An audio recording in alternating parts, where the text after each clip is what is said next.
Hey guys, Miss Sandlin here. My computer's not working, and I don't know why. And Zach's not home. I mean, it's his computer, so I'm not gonna fiddle with it, just in case. So I'm recording on my phone today. But we are still reading Percy Jackson and the Titan's Curse. We are almost done with it. And I'll give you all a little recap from Friday. We have got Percy and Thalia and Zoe and Annabeth. We finally rescued Annabeth. She's a little worse for wear, but she is alive and okay. They rescued Artemis as well, who's holding up the sky, and Artemis and Percy ended up tricking Atlas, who turned out to be Zoe's dad, the general, Kronos' armies, into going back underneath the boulder sky area that Percy ended up being trapped under to continue to hold it up for all of eternity. Let's see. What else was there? Luke died. Thalia shoved him off a cliff, and that was that. They're feeling very bittersweet about it. And then Zoe just collapsed. Turns out the dragon that she was distracting them from in the couple chapters before poisoned her when he took a bite or swipe or something at her, so she's not looking too good. And they are flying back on Artemis's moon sleigh, reminiscent of Santa's sleigh, because it's being pulled by deer. And hopefully they can get Zoe some nectar, ambrosia, patch her up before something bad happens. We're going to start and finish chapter 18 today, which is called A Friend Says Goodbye. So we'll see how that goes. All right. We landed at Chrissy Field after nightfall. As soon as Dr. Chase stepped out of his Sopwith camel, Annabeth ran to him and gave him a huge hug. Oh yeah, and Dr. Chase showed up and started shooting up Luke's army from the Princess Andromeda with an old World War II biplane. So that was good. Annabeth ran to him and gave him a huge hug. Dad, you shot, oh my God, so that was the most amazing thing I've ever seen. Her father blushed. Well, not bad for a middle-aged mortal, I suppose. But the celestial bronze bullets, how did you get those? Ah, well, you did leave quite a few half-blood weapons in your room in Virginia the last time you left. Annabeth looked down, embarrassed. I noticed Dr. Chase was very careful not to say ran away. I decided to try melting some down to make bullet casings, he continued. Just a little experiment. He said it was no big deal, but he had a gleam in his eye. I could understand all of a sudden why Athena, goddess of crafts and wisdom, had taken a liking to him. He was an excellent mad scientist at heart. Dad, Annabeth faltered. Annabeth, Percy, Thalia interrupted. Her voice was urgent. She and Artemis were kneeling at Zoe's side, binding the huntress's wounds. Annabeth and I ran over to help, but there wasn't much we could do. We had no ambrosia or nectar with us. No regular medicine would help. It was dark, but I could see that Zoe didn't look good. She was shivering, and the faint glow that usually hung around her was fading. Can't you heal her with magic? I asked Artemis. I mean, you're a goddess. Artemis looked troubled. Life is a fragile thing, Percy. If the fates will the string to be cut, there's little I can do. But I will try. She tried to set her hand on Zoe's side, but Zoe gripped her wrist. She looked into the goddess's eyes, and some kind of understanding passed between them. Have I served thee well? Zoe whispered. With great honor, Artemis said softly. The finest of my attendants. Zoe's face relaxed. Rest at last. I can try to heal the poison, my brave one. But in that moment, I knew it wasn't just the poison that was killing her. It was her father's final blow. Zoe had known all along that the oracle's prophecy was about her. She would die by a parent's hand. And yet, she'd taken the quest anyway. She had chosen to save me, and Atlas's fury had broken her inside. She saw Thalia and took her hand. I am sorry we argued, Zoe said. We could have been sisters. It's my fault, Thalia said, blinking hard. You were right about Luke, about heroes, men, everything. Perhaps not all men, Zoe murmured. She smiled weakly at me. Do you still have that sword, Percy? I couldn't speak, but I brought out Riptide and put the pen in her hand. She grasped it contentedly.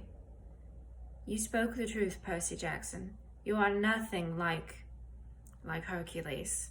I am honored that you carry this sword in his stead. A shudder ran through her body. Zoe, I said. Stars, she whispered. I can see the stars again, my lady. A tear trickled down Artemis's cheek. Yes, my brave one, they are beautiful tonight. Stars, Zoe repeated, her eyes fixed on the night sky, and she did not move again. Thalia lowered her head. Annabeth gulped down a sob, and her father put his hands on her shoulders. I watched as Artemis cupped her hand above Zoe's mouth and spoke a few words in ancient Greek. A silvery wisp of smoke exhaled from Zoe's lips and was caught in the hand of the goddess. Zoe's body shimmered and disappeared. Artemis stood, said a kind of blessing, breathed into her cupped hand, and released the silver dust of the sky. It flew up, sparkling, and vanished. For a moment, I didn't see anything different. Then Annabeth gasped. Looking up in the sky, I saw that the stars were brighter now. They made a pattern I had never noticed before. A gleaming constellation that looked a lot like a girl's figure. A girl with a bow running across the sky. Let the world honor you, my huntress, Artemis said. Live forever in the stars.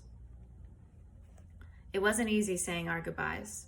The thunder and lightning were still boiling over Mount Tamalpais in the north. Artemis was so upset she flickered with silver light. This made me nervous, because if she suddenly lost control and appeared in her fully divine form, we would disintegrate by looking at her. I must go to Olympus immediately, Artemis said. I will not be able to take you, but I will send help. The goddess set her hand on Annabeth's shoulder. You are brave beyond measure, my girl. You will do what is right. Then she looked quizzically at Thalia, as if she weren't sure what to make of this younger daughter of Zeus.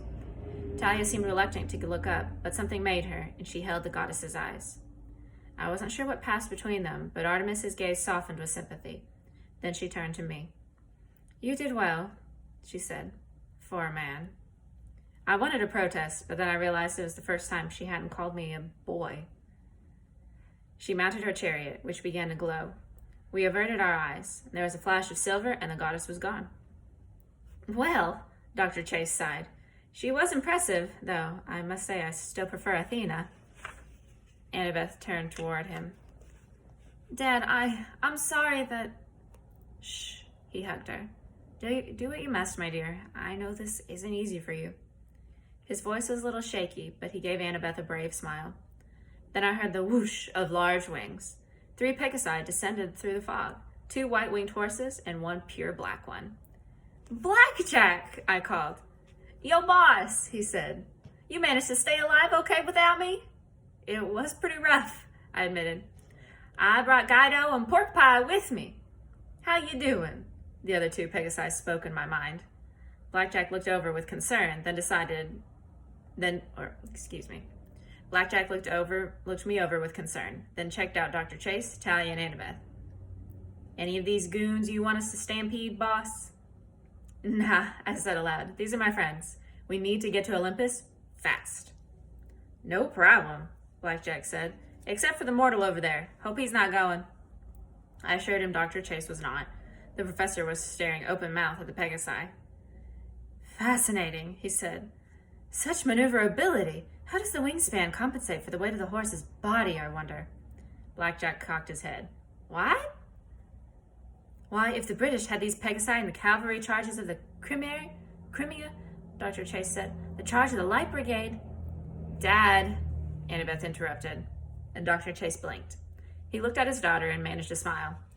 Sorry, dear, I know you gotta go.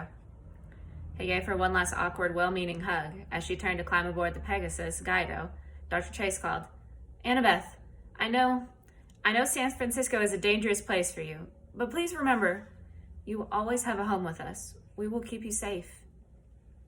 Annabeth didn't answer, but her eyes were red as she turned away. Dr. Chase started to say more, then apparently thought better of it. He raised his hand in a sad farewell and trudged away across the dark field. Thalia and Annabeth and I mounted our Pegasi.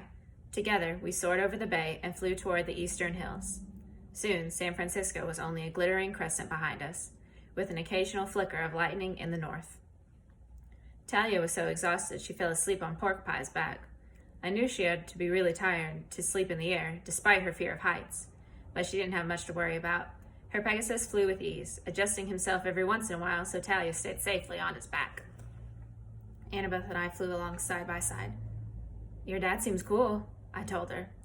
It was too dark to see her expression. She looked back, even though California was far behind us now. "I guess so," she said. "We've been arguing for so many years." "Yeah, you said." "You think I was lying about that?" It sounded like a challenge, but a pretty half-hearted one, like she was asking it of herself. "I didn't say you were lying. It's just, he seems okay. Your stepmom, too. Maybe they've gotten cooler since the last time you saw them." She hesitated. "They're still in San Francisco, Percy. I can't live so far from camp." I didn't want to ask my next question. I was scared to know the answer, but I asked it anyway. "So what are you going to do now?" We flew over a town, an island of lights in the middle of the dark. It whisked by so fast we might have been in an airplane. "I don't know," she admitted, "but thank you for rescuing me." "Hey, no big deal. We're friends." "You didn't believe I was dead?" "Never. Not for a second." She hesitated. "Neither is Luke, you know. I mean, he isn't dead." I stared at her. I didn't know if she was cracking under the stress or what.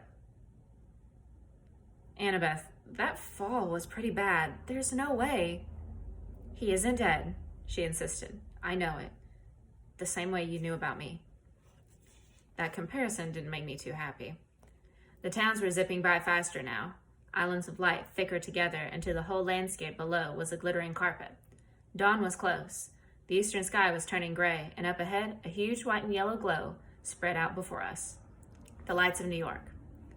"Hey, how was that for Speedy, boss?" Blackjack bragged. We get extra hay for breakfast or what?" "You're the man, Blackjack," I told him. The horse, I mean.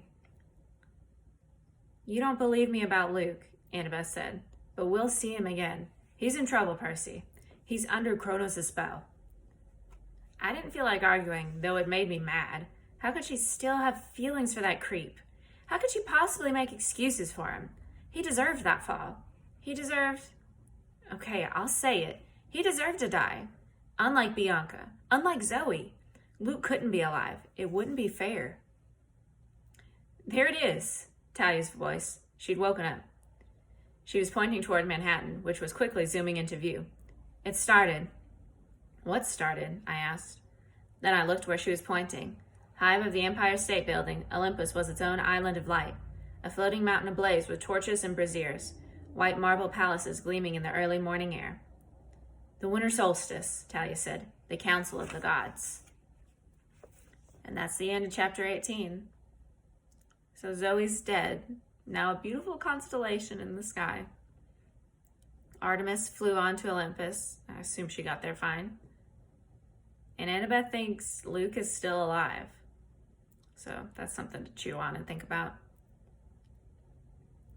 If you guys agree with Percy that Luke deserved it, or if you don't agree with him, tell me about it in the comments below so I can hear y'all's opinion. Did Luke deserve to be pushed off a cliff? Or is there some kind of secret Kronos-y magic spell thing going on with him? I mean, he was looking pretty rough in this book, but he also did some pretty bad things. So let me know. We've got Zoom meetings every Tuesday, Thursday, and Friday at 1 o'clock. And if you guys would like to be a part of those, I would love to see you. And so would the other 5th grade teachers. We're all in there together. Comment below and I can tell y'all how to get into them. For now, I'll see you tomorrow.